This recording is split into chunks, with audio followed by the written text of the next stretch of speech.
क्या हाल है भाई सूरज, कहाँ रह रहे हो आजकल? कहाँ रहूंगा भाई, काम की तलाश में भटक रहा हूँ इधर उधर। मेरे विचार से अभी के लिए हरि मोहन के यहाँ काम मांग कर देखो, वो तो हमारे गांव का अमीर व्यक्ति भी है और हो सकता है तुम्हें वहाँ कोई काम मिल जाए। हरि मोहन के पास पैसों की कोई कमी नहीं थी, लेकिन उसका व्यवहार कंजूस किस्म का था। अरे अरे भाई, कहाँ अंदर चले आ रहे हो? कौन हो तुम?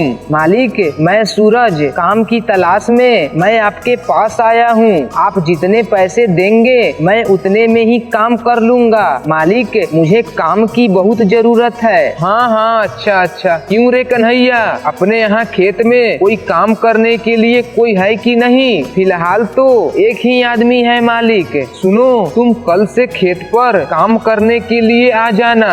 जी मालिक, मैं कल से आ जाऊंगा। आपका बहुत बहुत धन्यवाद। अगले ही दिन से सूरज हरि मोहन का खेत में काम करने लगता है। हरि मोहन के खेत में पहले से एक व्यक्ति काम करता था। वह दोनों अपना काम करने के बाद पेड़ के नीचे थोड़ा आराम करने लगते हैं। तुम कौन हो भाई? यहाँ कब से काम कर रहे हो? मेरा नाम तूफानी है। मैं पिछले 2 वर्षों से यहाँ काम कर रहा हूँ। तुम्हें पता नहीं है क्या? तुम यहाँ काम करने क्यों आ गए? क्या पता नहीं? मैं समझा नहीं, तुम क्या कहना चाहते हो? अरे भाई, ये सेठ काम करवाता है पर पैसे देने के समय इसका व्यवहार कुछ ठीक नहीं होता। 2 सालों से काम कर रहा हूँ, लेकिन पैसे सिर्फ 7 महीने के ही मिले हैं। क्या? खेत में काम करते करते सूरज को 1 महीने पूरे हो जाते हैं। सूरज अपना पैसा लेने के लिए हरि मोहन के पास पहुँचता है। मालिक, मुझे 1 महीना हो गया, अब आप मुझे मेहनताना दे दीजिए। हाँ हाँ, ये लो भाई तुम्हारे पैसे। मालिक, यह क्या? सिर्फ 1000? बाकी के पैसे बाद में ले लेना, अभी मेरे पास नहीं है पैसे। जाओ जाओ, काम करो। सूरज बेचारा गरीबी के मारे वह क्या करता, उतने पैसे लेकर फिर चला गया। ऐसे ही कुछ महीने बीत गया, पर हरि मोहन ने उसका पैसा अभी तक नहीं दिया। फिर एक दिन, मालिक, अब बस बहुत हो गया, आप मेरे इतने दिनों की मेहनत का पैसा दे दीजिए। अच्छा अच्छा, ठीक है। ये क्या? ये तो बहुत कम है मालिक। तूने ही तो कहा था मैं जितने दूंगा उतने में ही काम करेगा, और कितने पैसे दे दूं तुझे? यह गलत है मालिक। मैंने 7 महीना काम किया, उसमें सिर्फ इतना, और पहले के भी पैसे नहीं दिए आपने। बहुत बोल रहा है तुम, और कुछ नहीं मिलेगा। अब जा, काम कर। नहीं करना चाहता हूँ मैं आपके यहाँ काम, मैं जा रहा हूँ। अच्छा बेटा जा, देखता हूँ तू दूसरा काम कैसे करेगा। अगले दिन से सूरज अपने कुछ पैसों से कुछ आम खरीद कर गाँव में घूम घूम कर बेचना शुरू कर दिया। आम ले लो, आम, मीठी मीठी आम, आम ले लो।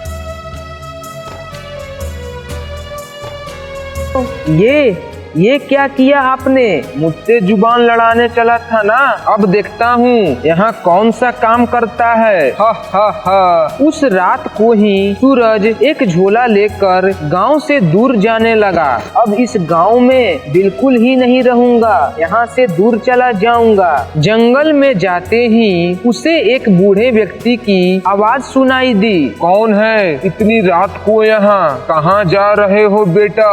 बाबा, मैं इस गांव से जा रहा हूँ। बेटा, कुछ खाने की हो तो दे दो। मेरे पास तो 4 सूखी रोटी है बाबा, यह लो, आप 2 खा लो बाबा। यहाँ से क्यों जा रहे हो बेटा? सूरज अपनी बीती वक्त के बारे में उस बूढ़े आदमी को सब बताया। बेटा, ये लो, मुर्गी को लेकर अपने घर जाओ और इस बोतल की दवाई इस मुर्गी के अंडे पर डाल देना, और याद रहे केवल आधा ढक्कन ही दवाई डालना है, इससे ज्यादा लालच मत करना। पर बाबा, इससे क्या होगा? मैं जो कहा है वो करना बेटा, कल तुम्हें पता चल जाएगा। अगले दिन सूरज ने वैसा ही किया जैसे बूढ़े बाबा ने कहा था। मुर्गी हटाकर देखने पर उसके नीचे एक चांदी का अंडा मिला, जिसे देखकर सूरज बहुत खुश हुआ। उसने बाबा के कही अनुसार आधी ढक्कन दवाई डाली,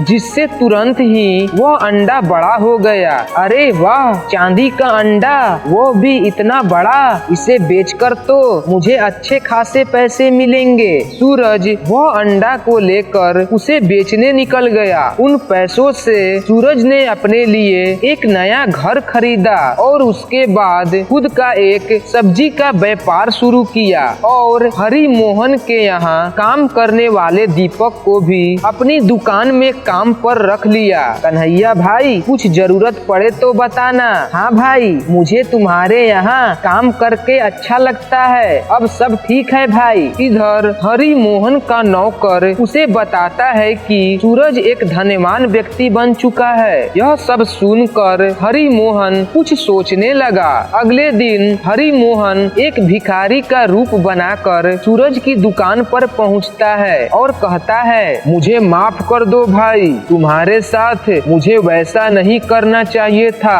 अरे अरे, यह आप क्या कह रहे हैं? आपकी वजह से ही तो मैं यहाँ तक पहुँच पाया हूँ। कहिए, मैं आपकी क्या मदद करूँ? मुझे काम की जरूरत है, मेरा सब कुछ लूट गया है भाई। अच्छा, ठीक है। कुछ दिन बाद हरि मोहन के काम करते हुए 2 महीने हो गए। सूरज ने उसका मेहनताना दे दिया। हरि मोहन पैसा को लेकर सोचने लगा, अब तो पता लगाना ही पड़ेगा, ये इतना धनवान कैसे हो गया। अच्छा भाई, तुमने बताया नहीं कि तुम मेरी वजह से इतना धनवान कैसे बन गए। यह बात किसी को मत बताना, ठीक है? उसी चांदी के अंडे को बेचकर आज मैं इतना धनवान बन गया हूँ। अच्छा, तो अब वो मुर्गी कहाँ है? वो तो मेरे घर पर ही रहती है और अब वह सामान्य अंडा देती है। यही सही मौका है इसकी मुर्गी चुराने का। भाई, मुझे थोड़ा काम याद आ रहा है, मैं आज घर जाऊं क्या? अच्छा ठीक है, जाओ। अब हरि मोहन सूरज के घर जाकर उसकी मुर्गी चुरा लेता है और फिर उसी बाबा के पास जंगल में चला जाता है। प्रणाम बाबा, मैं उस लड़के का सच्चा मित्र हूँ जिसे आपने उस रात मुर्गी दी थी। उसने मुझे आपके पास जादुई पानी लेने को भेजा है। वो मेरे मित्र का उसके फिर से जरूरत आ पड़ी है। अच्छा बेटा, चेहरे से तो लालच टपक रहा है और खुद को मित्र बता रहा है। ये लो बेटा, ये जादुई पानी। घर जाकर हरि मोहन ने मुर्गी को थोड़ा पानी पिला दिया। देखना दीपक, कल मेरे यहाँ भी चांदी के अंडे होंगे, वो भी बड़े बड़े। हा हा हा। अगले दिन मुर्गी हटाने पर उसे एक चांदी का अंडा मिला। उसके ऊपर हरि मोहन ने लालच के कारण बोतल का पूरा पानी अंडे के ऊपर डाल दिया। इसके बाद वह अंडा बहुत बड़ा हो गया और उसमें से निकली एक बड़ी मुर्गी, जो कि हरि मोहन और उसके नौकर को खूब जोर जोर से चोंच मारने लगी। लालच में आकर हरि मोहन ने अपनी पैर पर ही कुल्हाड़ी मार दी। हमारे चैनल को सब्सक्राइब करके बेल आइकन ऑन कर लीजिए। धन्यवाद।